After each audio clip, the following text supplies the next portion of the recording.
circumstance, whatever situation, what keeps you up, what interrupts your peace, because I gotta go through something. Something is looming. He says, fear nothing that you're about to suffer.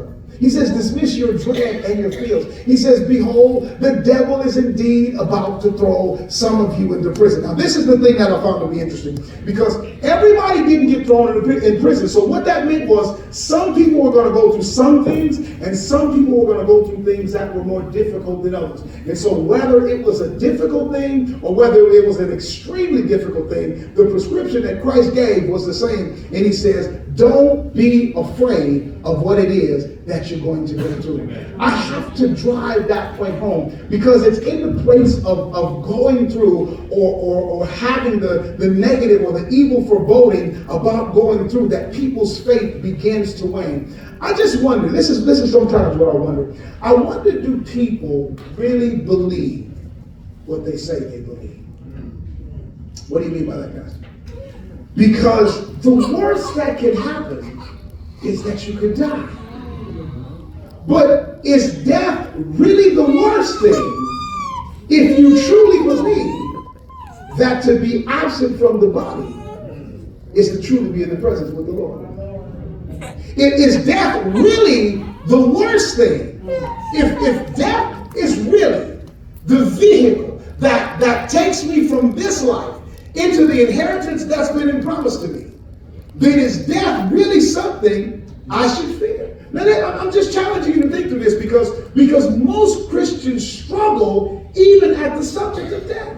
Even in my own congregation, I have people that Pastor, there you go talking about death again. Now follow me now. If I was dealing with a bunch of teenagers, I would understand it a little bit better, because the general disposition is that I've got a lot of life ahead of me.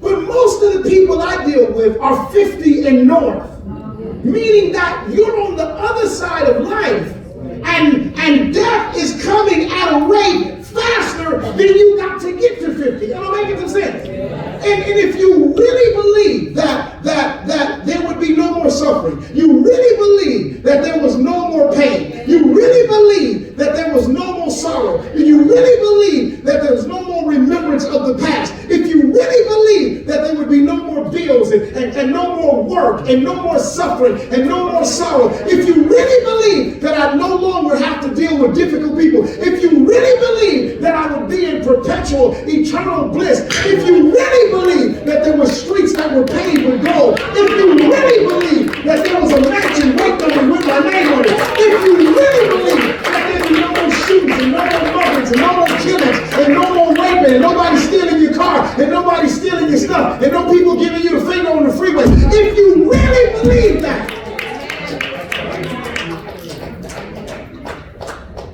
because that's the inheritance of the saints.